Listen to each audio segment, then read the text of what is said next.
Murillo es tan popular porque sabe llegar a la gente. Lo que yo siento es a través del ser humano que retrata una emoción mucho más profunda, la de la compasión, la de la inocencia. No son pinturas, no son objeto de colección, no es una cuestión decorativa. Sus obras son objetos de devoción. Un estilo singular, un estilo que ahora mismo no se confunde con el de ningún otro pintor. What touches me when I look at these paintings is really the sympathy with which he looks at poor people. Murillo crea un arte donde, concretamente, los personajes del cielo sonríen a los personajes de la tierra. Y me gusta que habla de la esperanza, ¿no? Yo creo que es verdad, el ser humano no puede vivir sin esperanza y él la muestra, ¿no? Siempre hay esa belleza dentro de un entorno de dureza en general, con esa capacidad de consolar, esa característica de bálsamo, de empatizar con el espectador. Sin duda debió ser una de las claves de su éxito.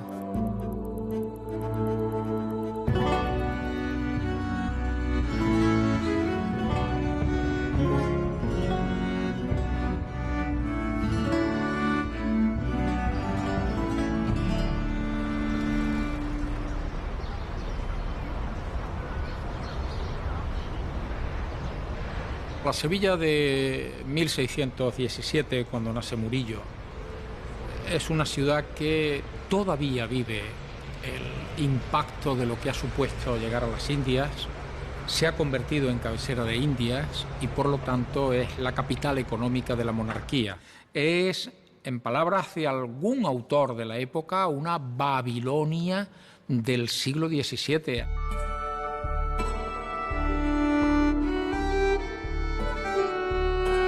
Pero la infancia de Murillo fue, en cierto modo, hasta que queda huérfano, muy joven, pues una infancia dichosa. Es hijo de un barbero cirujano, un oficio que no le deja ninguna huella, pero de su madre tiene cierta estirpe artística, ya que un hermano de su madre, su tío, es Antonio Pérez, un pintor de imaginería en Sevilla. Quizá pudiera insertarse en este primer taller.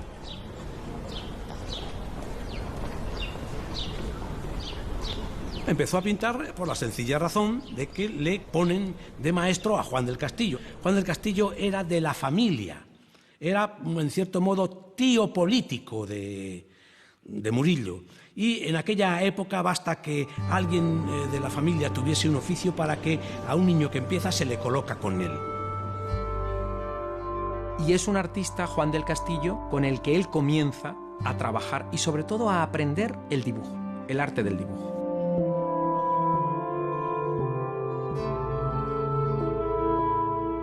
Juan del Castillo es clave, pero Alonso Cano también es clave, porque cuando Alonso Cano está realizando sus dibujos en torno a los años 30, hay una similitud con los de Murillo bastante evidente.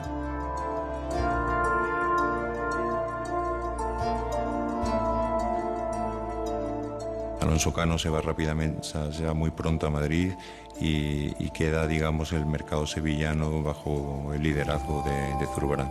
Un liderazgo que quizá pierda muy rápidamente porque Murillo destaca muy rápidamente con su primera pintura y asombra a la ciudad en estos años más tempranos.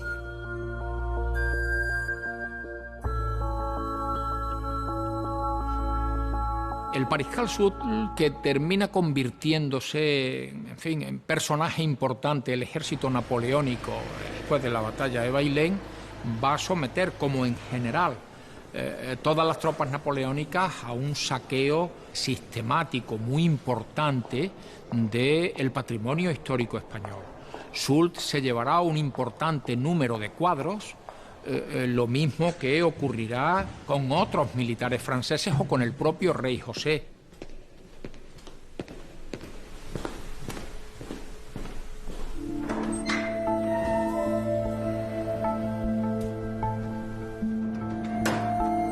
La obra de Fray Francisco Solano y el Toro, que es la que se conserva aquí en el Real Alcázar de Sevilla, posiblemente fue desechada en el expolio de Soult quizá por su mayor simpleza o por su sencilla ejecución o por posiblemente también su estado de conservación.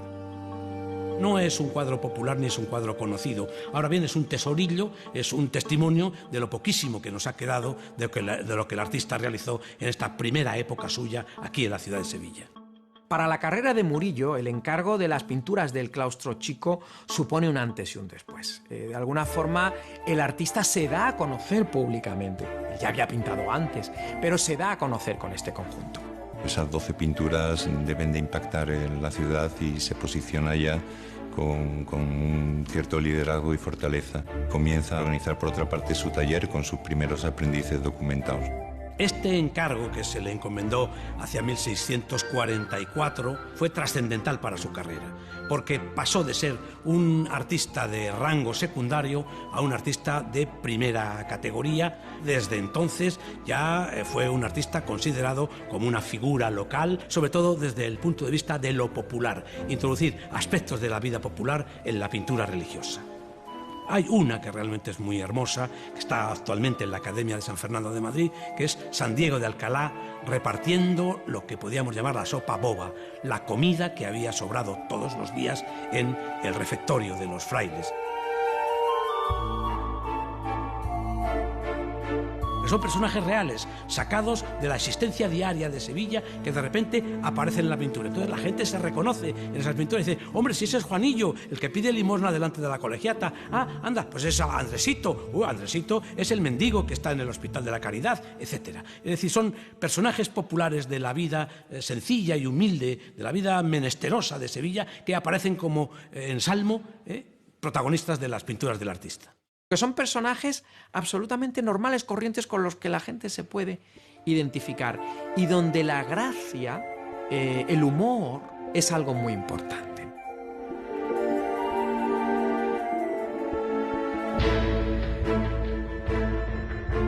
La epidemia de 1649 penetró por algún puerto del Mediterráneo.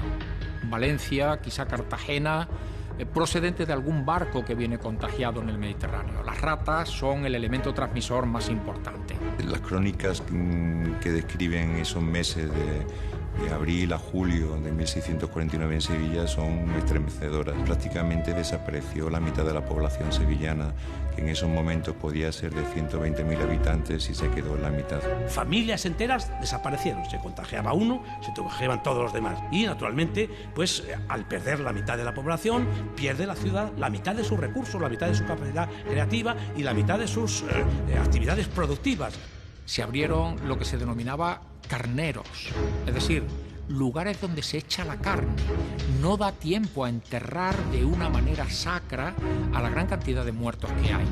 Si la ciudad viene ya arrastrando, dando síntomas de decadencia en los años anteriores a la epidemia, después de la epidemia la crisis de la ciudad es brutal. Fue decisiva para Murillo en muchos sentidos. Pierde a alguno de sus hijos en esta epidemia de peste, sufre en carne propia lo que es la muerte.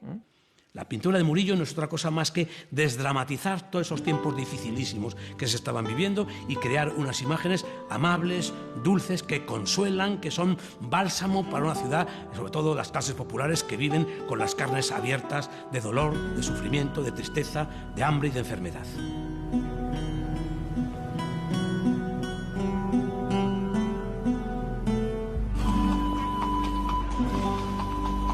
Uno de los hitos no solo de la carrera de Murillo, sino también de la historia de su fortuna crítica, por lo menos hasta principios del siglo XX, es la visión de San Antonio que pintó Murillo en la segunda parte de la década de 1650 para la Catedral de Sevilla. Ese cuadro monumental e inmenso que preside la llamada Capilla de San Antonio, que es también la capilla bautismal de la catedral. Ese cuadro ha tenido siempre una popularidad inmensa que vino a colmar a Murillo, pues le venía a él a definir como el pintor más popular de la ciudad. Yo invitaría a cualquier visitante que se acerque a Sevilla a admirar la obra de Murillo y en concreto admirar San Antonio de Padua, para que siga en esa misma parte de la catedral y un poco más adelante se encuentre con el triunfo de San Francisco de Herrera el Mozo, que está unas capillas más adelante, que es otro cuadro tan monumental desde el punto de vista de sus dimensiones como el de Murillo, pero que desde un punto de vista estilístico es mucho más avanzado que Murillo, siendo contemporáneo a Murillo. Están cargadas de ese lenguaje neoveneciano, vaporosidad, evanescencia. Es un lenguaje completamente nuevo, el lenguaje de Herrera el Mozo. ¿Cómo consigue Murillo crear ese lenguaje propio sin moverse tanto? Herrera fue trascendental y fundamental no solo en su presencia y contacto con su antiguo amigo de la infancia, sino que a través de su arte cambió por completo la trayectoria del artista hacia lo que podemos llamar el pleno barroco. Antes de Herrera, Murillo era pre-barroco. Después de Herrera, Murillo es plenamente barroco.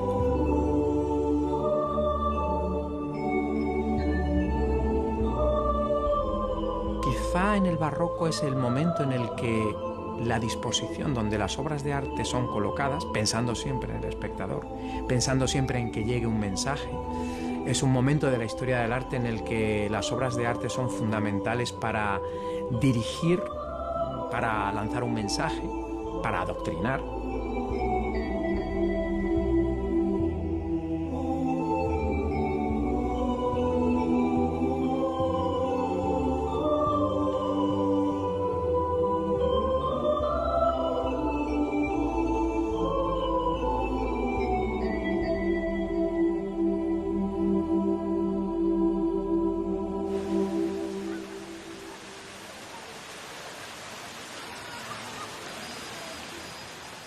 Inglaterra ha sido seguramente el lugar, después de España, donde más se ha apreciado a Murillo. Son numerosísimos los cuadros que pasan de España a Inglaterra vía París. A mediados del siglo XVIII, muchas colecciones parisinas se ponen a la venta y muchos de los compradores de obras de Murillo de esas colecciones son británicos.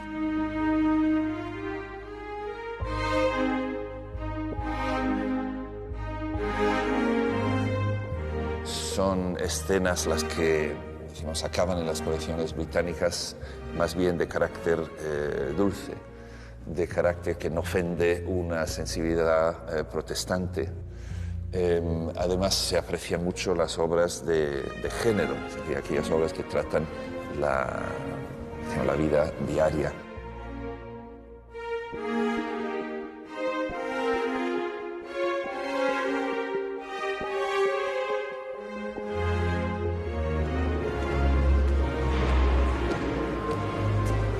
Es que existen dos autorretratos de Murillo en una época donde los pintores españoles no solían autorrepresentarse. El hecho de que tenemos dos de Murillo es bastante notable, es bastante interesante. Es un pintor con una autoconciencia de su talento, de su habilidad y muy interesado en su prestigio, en su fama.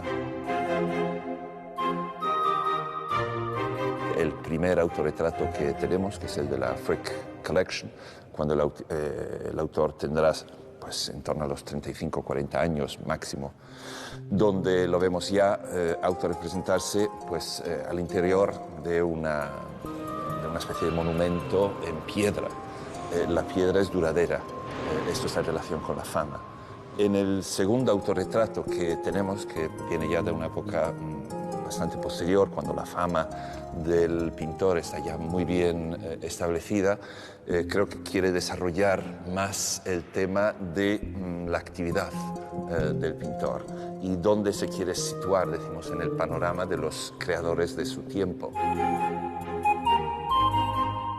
Hace énfasis en su propia inteligencia, hace énfasis en su posición social a través de su indumentaria y hace un énfasis en el carácter intelectual de su arte.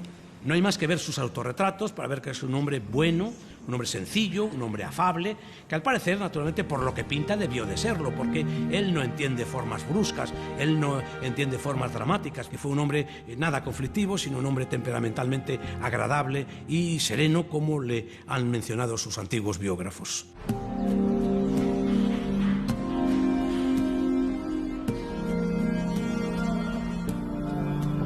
Murillo se posiciona en el mercado sevillano desde una exclusividad que le permite alcanzar desde muy pronto unas cotizaciones hasta ahora desconocidas en la ciudad, en muchos casos superiores a los principales pintores de la corte madrileña. Murillo acaba siendo señalado como el gran artista local, y eso en lo que se traduce es que en las principales instituciones de la ciudad le encargan obra, y directamente relacionada con la catedral, a través de uno de sus canónigos, Justino de Neve, está el encargo a Murillo de la decoración pictórica de Santa María la Blanca, una pequeña iglesia que había sido durante la Edad Media sinagoga y que en la década de 1660 se le dota de uno de los conjuntos de yeserías más importantes que se crearon en la Sevilla y en la España del siglo XVII.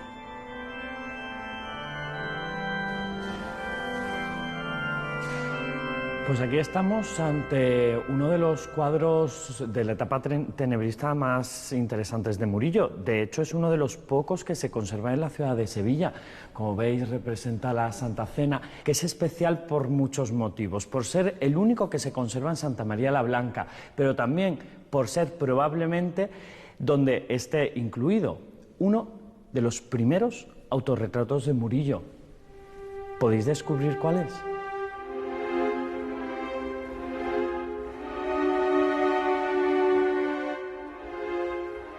Además, el cuadro es muy especial por ese claroscuro. Nos recuerda a Caravaggio, nos recuerda a Zurbarán.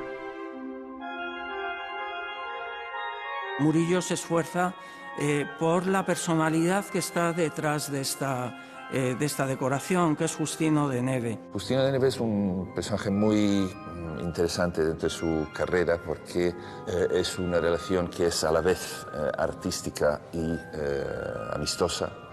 Y yo creo que ve en Murillo una persona que es capaz de plasmar un poco la imagen de la fe tal y como la entiende él, que es combinación de, decimos, teología y devoción popular. Justino le da oportunidades a Murillo para hacer cosas distintas, cosas nuevas, cosas de gran escala.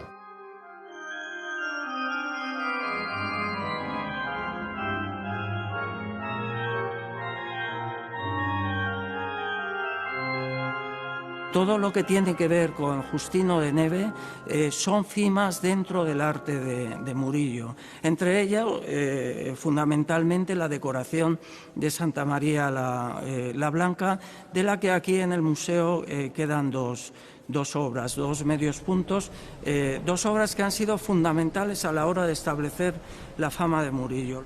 El patricio, su mujer y hasta un perrillo que tienen al lado están sumidos en el sueño, en un sueño milagroso. Es una de las más hermosas y de las más convincentes escenas de sueños que nos ha dejado la tradición occidental.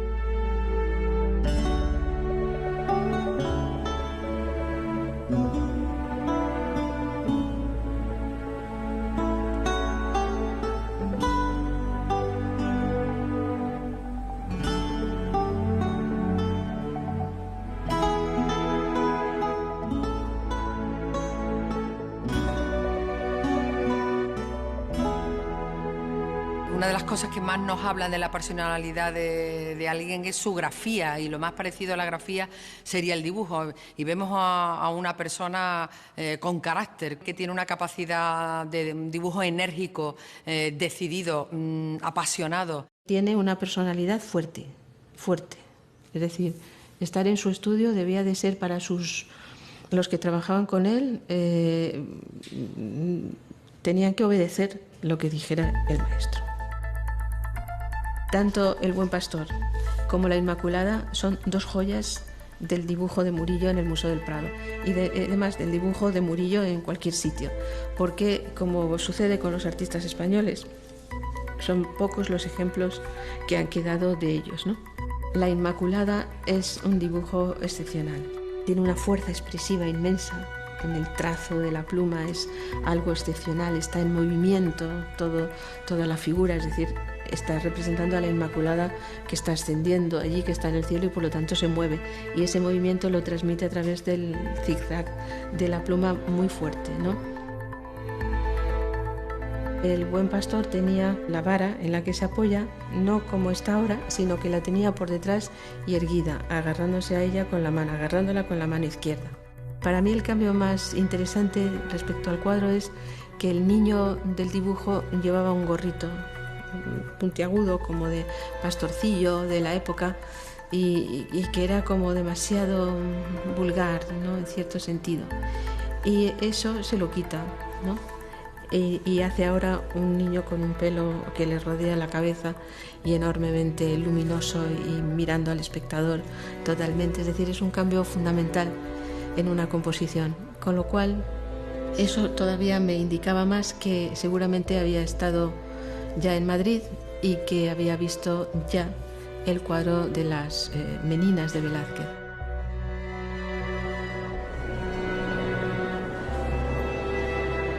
Velázquez ya está terminando su carrera, no lo sabe evidentemente en este momento, pero acaba de pintar las Meninas, que representan una especie de suma de su pensamiento artístico. Y en 1658, si Murillo está en Madrid, pues Velázquez le enseña las Meninas, y pues podemos estar bastante seguros.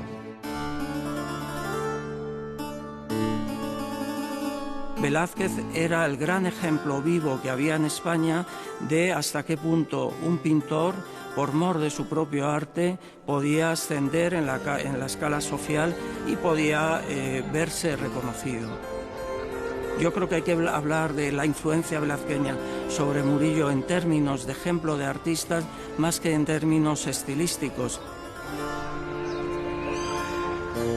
Murillo era un niño cuando Velázquez se fue a Madrid, pero como compatriota es de suponer que le abriría las puertas del palacio y le enseñaría algo fundamental, la colección real. Dentro de las colecciones reales, los dos grandes polos son Tiziano y Rubens. Lo que tienen en común Tiziano y Rubens es que son los dos grandes narradores de la tradición occidental que utilizan el color como materia principal de la pintura, y a eso está muy atento Murillo.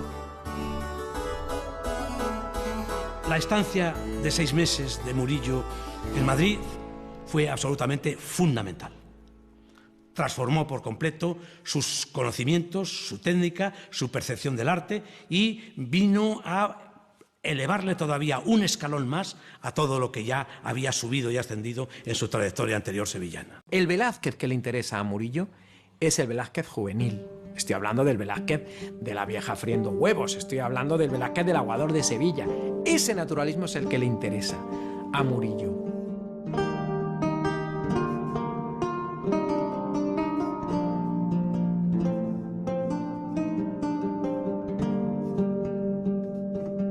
A partir de los años 60, es decir, a la vuelta de este viaje, algo se ha liberado, decimos, en la forma de pintar de Murillo. Despega de una manera quizás un tanto inesperada. El Murillo más bello, para decirlo así, es el Murillo de los años 60 y posteriores.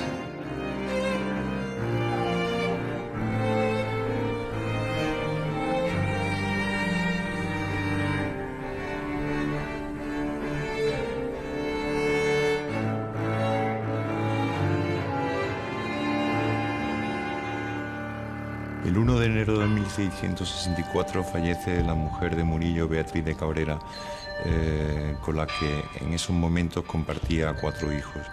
Desde luego tuvo que ser una crisis personal para él importante. Coincide esta crisis con el periodo más maduro de Murillo, y donde recibe más encargos y donde se vuelca en la pintura de una manera desenfrenada.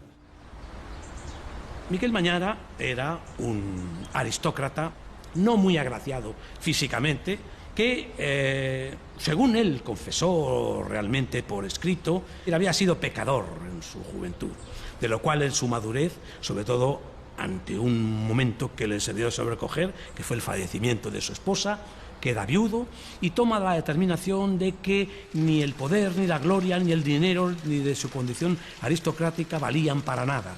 Quiso que en las paredes de la Santa Caridad se plasmase a través de pinturas y esculturas un mensaje que es muy sencillo y que va dirigido no al pueblo sevillano, sino a los propios hermanos de la Santa Caridad. Otra de las acciones que tendrán que llevar a cabo los hermanos de la Hermandad de la Santa Caridad, que aquí en la ciudad de Sevilla serán ellos los encargados de llevar a los enfermos desde la calle hasta el Hospital de la Santa Caridad.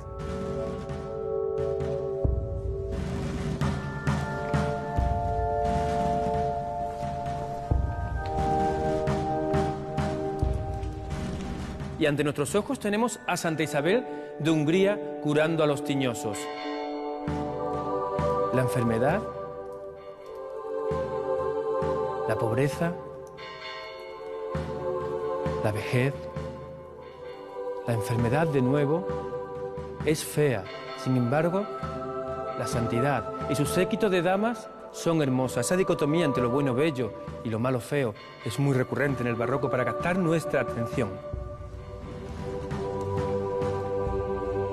El verdadero autor intelectual de ese conjunto es Miguel Mañara, que utiliza las capacidades de esos dos artistas, la tétrica de Valdés Leal en ese registro y la divina de Murillo en el suyo, para hacer su mensaje creíble, entendible e impactante en el espectador.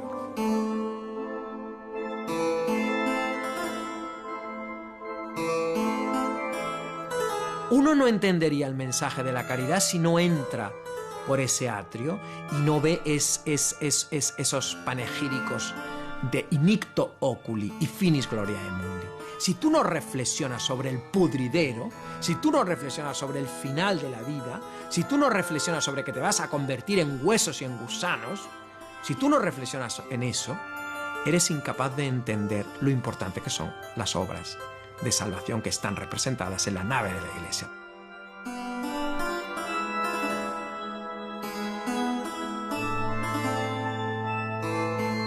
De las obras que pinta para la caridad, me gusta especialmente la de Abraham y los tres ángeles, que significa la obra de misericordia de algo que se ha perdido en nuestros días, dar posada al peregrino, el ejercicio de la hospitalidad como gesto caritativo. Ahí también pues vemos al artista implicado no solamente como pintor, sino también como miembro de la cofradía, por tanto participa en las actividades de la cofradía y por tanto cuando representa los temas que son temas de actos de caridad sacadas del Evangelio del Antiguo Testamento, pues desde luego está haciendo algo que está en relación con su propia actividad como hermano.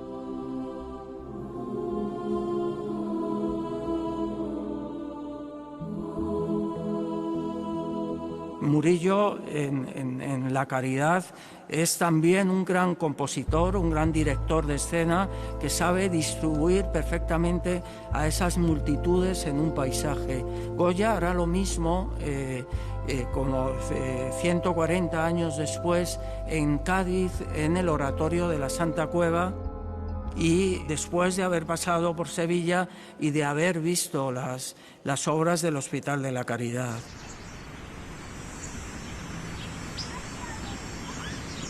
La serie de pinturas para los capuchinos de Sevilla fue una de las series más importantes, más ambiciosas de las que realizó Murillo, tanto por la calidad de las obras como por el número de ellas, y que afortunadamente en el museo conservamos 16.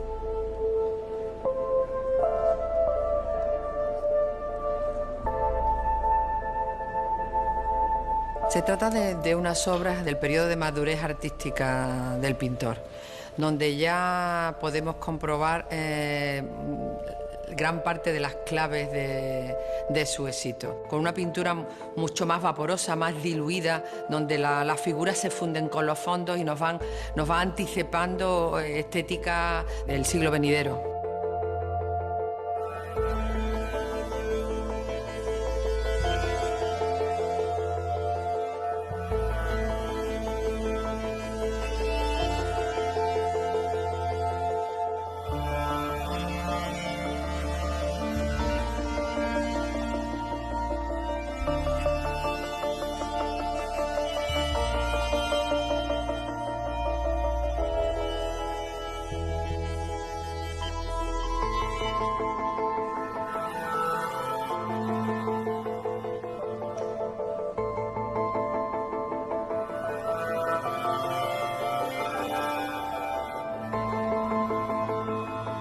El cuadro principal, el Jubileo de la Porciúncula, es una composición muy ambiciosa, una composición importante, como es lógico, presidiendo el retablo mayor de la iglesia.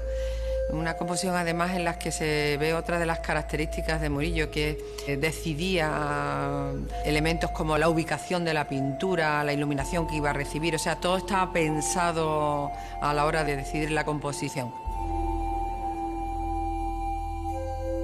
Ha sido una restauración laboriosa, muy laboriosa, por las dimensiones del lienzo, que son grandísimas, 4,5 metros, y está recortado porque era mayor.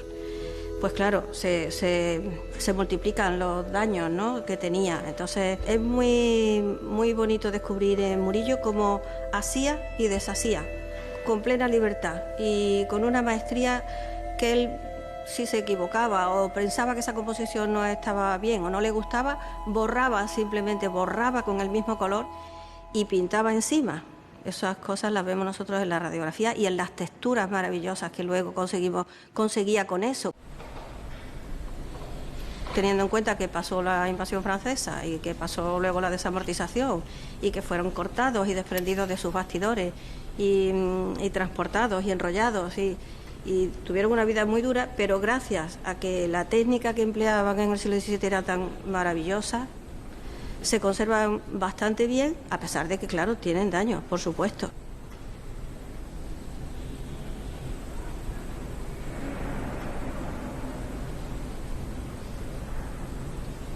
Yo reintegraré de color, o reintegramos todos de color, en las lagunas, donde no existe color, solamente, sin pasarnos a la pintura original, claro, siempre respetando la pintura original. Intervenimos tanto las pinturas como los marcos. Ahora mismo se están restaurando los 2 marcos que corresponden a las 2 tablas de San Agustín que tenemos aquí. Y se hace todo lo que necesitan. Pues se trata el soporte, por supuesto, que es muy importante, por detrás, rellenando orificios, grietas, fisuras, para darle fortaleza a todo el conjunto.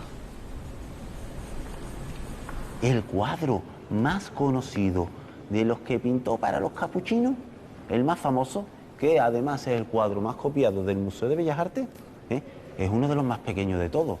Es esa Virgen con un niño. La Virgen de la Servilleta, sin duda, es una obra icónica de Murillo. El fundamento de la diversidad de leyendas que existen en torno a la pintura se basan en las versiones que iban dando los guardianes del museo a los turistas, a los viajeros de la época. Hay quien cuenta que no. Fue Murillo que un día vio que un monje estaba pintando en un trozo de tela pequeño, una servilleta, una bien con el niño, y dijo, no, espera, yo te lo termino, que te lo voy a hacer bien. Ya sabemos que hoy en día que no se trata, que es una tela de tafetán como tantas otras, pero claro, todo ese envoltorio, todos esos mitos y leyendas que la han ido envolviendo, pues sin duda la han convertido en una obra de una extraordinaria popularidad. Y lo más importante que creo yo que ha aparecido en esta pintura ha sido una ventana. Tradicionalmente esta imagen estaba apoyada como en un pretil y ahora ha aparecido la ventana completa.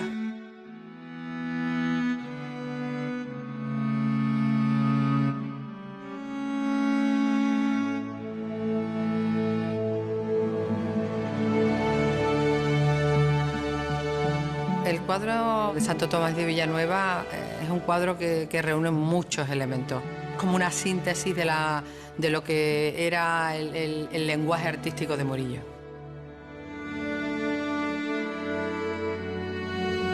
Dice la leyenda que es uno de los que más estaba orgulloso de ellos el propio Murillo, pues es un cuadro realmente esplendoroso y admirable desde el punto de vista físico y desde el punto de vista espiritual.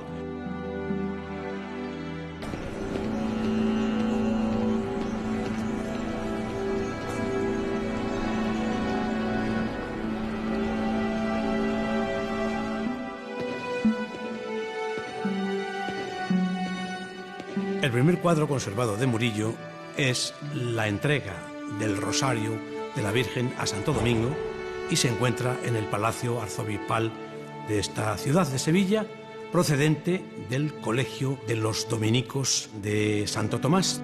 Pues es un cuadro realmente interesante de contemplar porque nos muestra la prehistoria de Murillo. Murillo en entonces no había desarrollado todavía lo que fue en la posterioridad, que todavía es un poco frío, un poco distante, un poco inexpresivo. Pues así es este primer cuadro de Murillo, efectos y demostraciones estéticas que después superó perfectamente a medida que empezaron a pasar los años.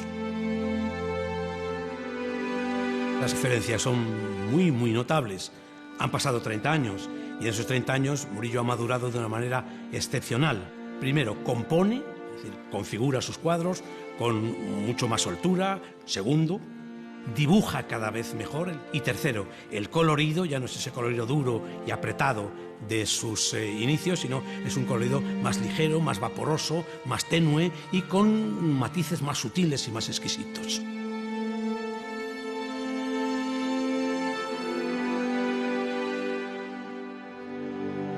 Probablemente su pintura de género, las primeras obras de la pintura de género de los primeros niños, sea un recuerdo de esos huérfanos e hijos de la peste.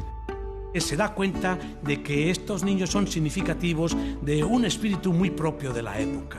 Son niños que no tienen nada. Muchos de ellos han quedado huérfanos por causa de la peste. Y naturalmente le caen simpáticos estas pandillas de niños pícaros, atrevidos, que comen, que mastican, que juegan, que se divierten. Cuando lo vemos, los niños están todos comiendo bien y alegres. No sé yo si es una sátira social, el único que podría serlo, primero que se conserva de todos ellos. Ese es muy fuerte, es el que está matando pulgas o algo así, ¿no?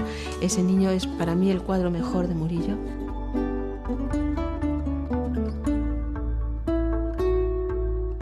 En el mismo siglo XVII los extranjeros son los que comienzan a demandar este tipo de obras, pero porque se las llevan como si fueran verdaderamente recuerdos o souvenirs del momento.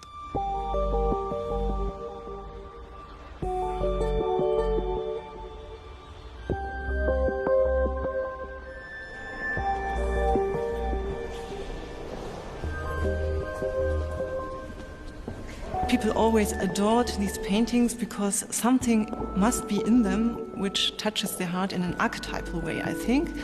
There's something universal, human about childhood in these paintings, and maybe this explains their popularity.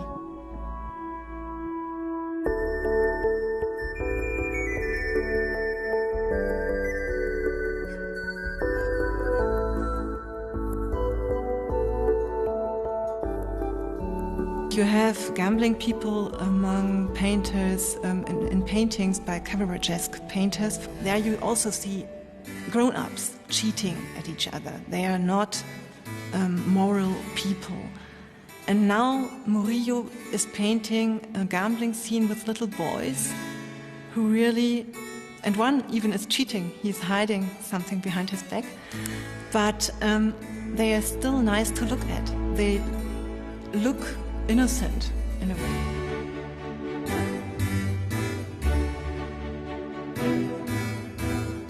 No hay ningún niño feo. Los niños son muy lindos, muy guapos, tienen el pelo ensortijado y caen simpáticos directamente al primer golpe de vista.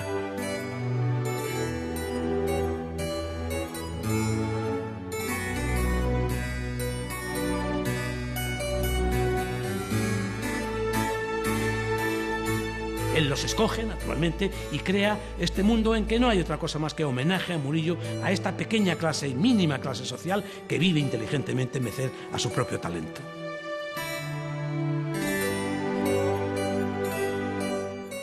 Había una imagen mental de cómo era la España del siglo de oro, que se basaba en parte en la literatura, en el Quijote, y también en la pintura. Y entonces se toman estas escenas como, en cierta manera, como representativas de un mundo ya pasado, pero un mundo que sigue siendo atractivo, porque mezcla, decimos, inocencia con temas divertidos.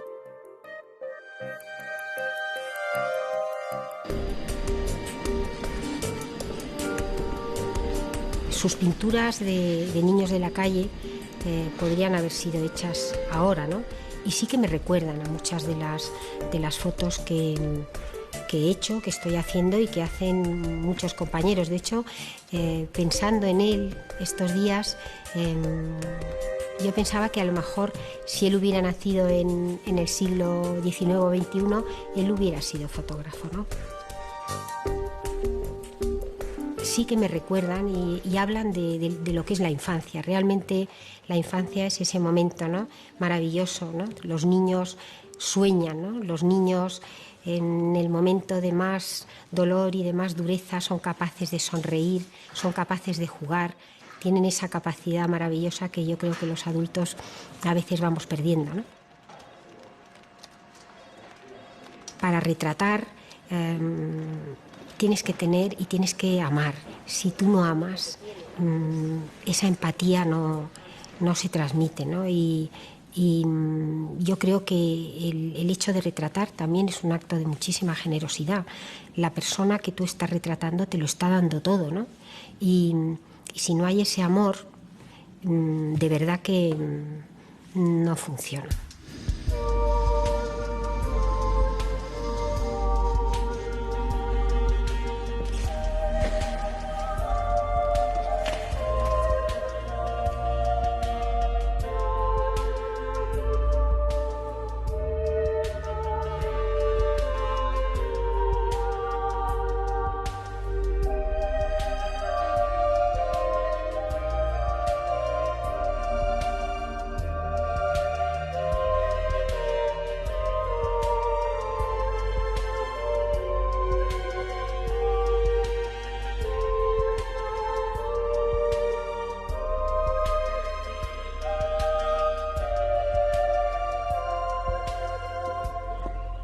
Cuando pensamos en el siglo de oro español, continuamos hablando de Lope de Vega y de sus comedias y de sus tragedias también, pero en las que hay siempre intrigas amorosas de capa y espada. O pensamos en un Calderón de La vida es sueño, pero nos olvidamos de todos los autos religiosos que en aquellos momentos ocupaban gran parte de la escena.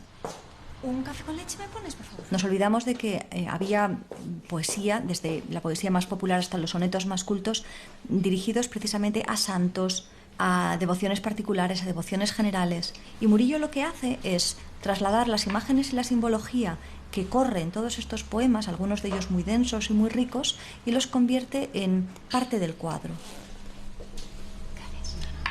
La sensación de que más allá de lo que nos han enseñado hay algo divino en nosotros. No sé si eso lo podemos llamar misticismo, lo podemos llamar un hálito religioso, pero Murillo lo tiene. No es solemne, es otra cosa. No es pomposo, es otra cosa. Y pese a que nos hemos empeñado en verlo con los ojos de la cursilería, está muy lejos de convertirse en algo cursi.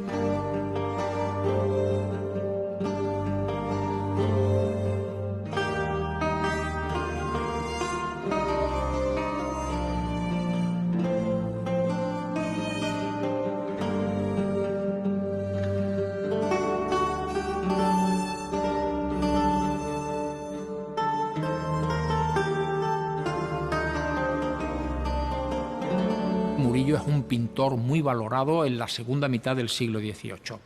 Una valoración que se mantiene a lo largo del siglo XIX, el hecho de que Soult se llevara la Inmaculada y esas obras de misericordia van a darle un importante valor también en Francia y se convertirá en el pintor más cotizado en un momento determinado a mediados del siglo XIX.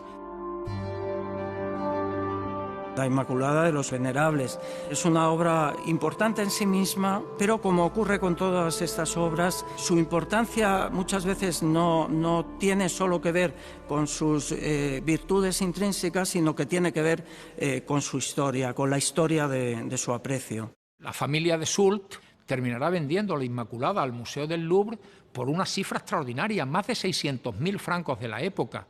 ¿Quiénes están pujando por esa obra? Isabel II, el zar de Rusia, la National Gallery de Londres. La Inmaculada de Soult batió un récord de cuánto se pagaba por un cuadro a mediados del siglo XIX. Por suerte, pues terminó en el Museo del Prado, merced un intercambio en la época de Franco y el mariscal Pétain, pues hubo un acuerdo en devolver la Inmaculada, no gratis, sino a cambio de unos Velázquez que había repetidos en el Museo del Prado. Sí, la gran contribución de Murillo es, desde el punto de vista artístico, haber creado la iconografía más popular de la Inmaculada, que ha sido luego repetida, no sé, millones de veces en estampas, en almanaques, en calendarios, etcétera, etcétera. Pintó la Inmaculada porque era el tema de devoción más popular de toda Sevilla. Tenéis que saber que en todas las casas de Sevilla, preferentemente en las casas importantes, en el rellano de la escalera principal, había una Inmaculada para que la Virgen Inmaculada presidiese y armonizase la vida cotidiana. Murillo es un artista que tiene más de 15 Inmaculadas. Además, en cada una de ellas ofrece una alternativa diferente a todas las anteriores.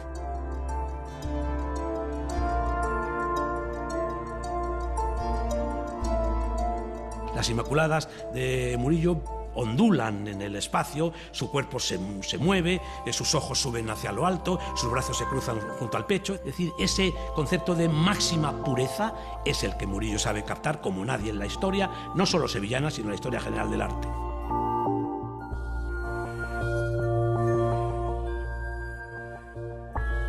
A finales del siglo XIX y principios del siglo XX se consideró que su arte era demasiado blando, demasiado edulcorado, que presentaba una imagen de la realidad que a él le tocó vivir, que no se correspondía con lo que realmente estaba ocurriendo, y el valor de Murillo cayó de una manera importante. Porque al siglo XX Murillo le interesa menos. Dentro de la pintura, incluso las primeras décadas de Velázquez, del siglo XX, Velázquez empieza a interesar menos de lo que había interesado. Desde el punto de vista de la pintura española, son desplazados por el Greco.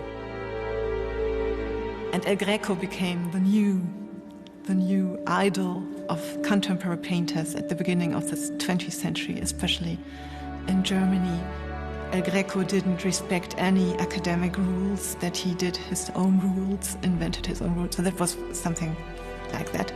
And that he used such colors which were just expressive and not naturalistic. So, and for a naturalistic painter like Murillo, that was really bad.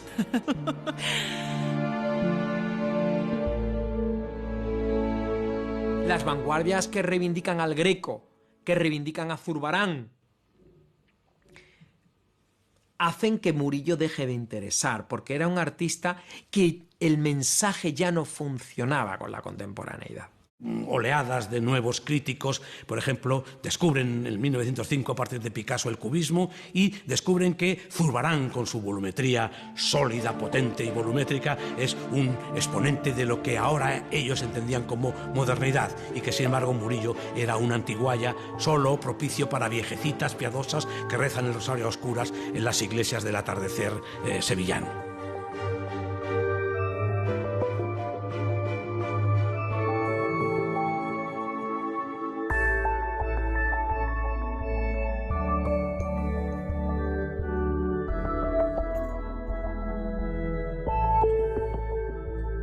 En cualquier caso, en los últimos años, ya en el siglo XX, se empieza a valorar la pintura de Murillo desde otra perspectiva, por ejemplo, su pintura de género o su importancia como dibujante, que empiezan de nuevo a reivindicar su figura como uno de los principales pintores de la historia del arte. Desde el estudio pionero, ese catálogo que realizara don Diego Angulo y las sucesivas investigaciones con especialistas, generaciones de especialistas, y hoy en día con toda la aportación documental que están realizando otros autores, pues la figura de Murillo emerge como uno de los grandes pintores, no solo de nuestro barroco, sino del barroco europeo.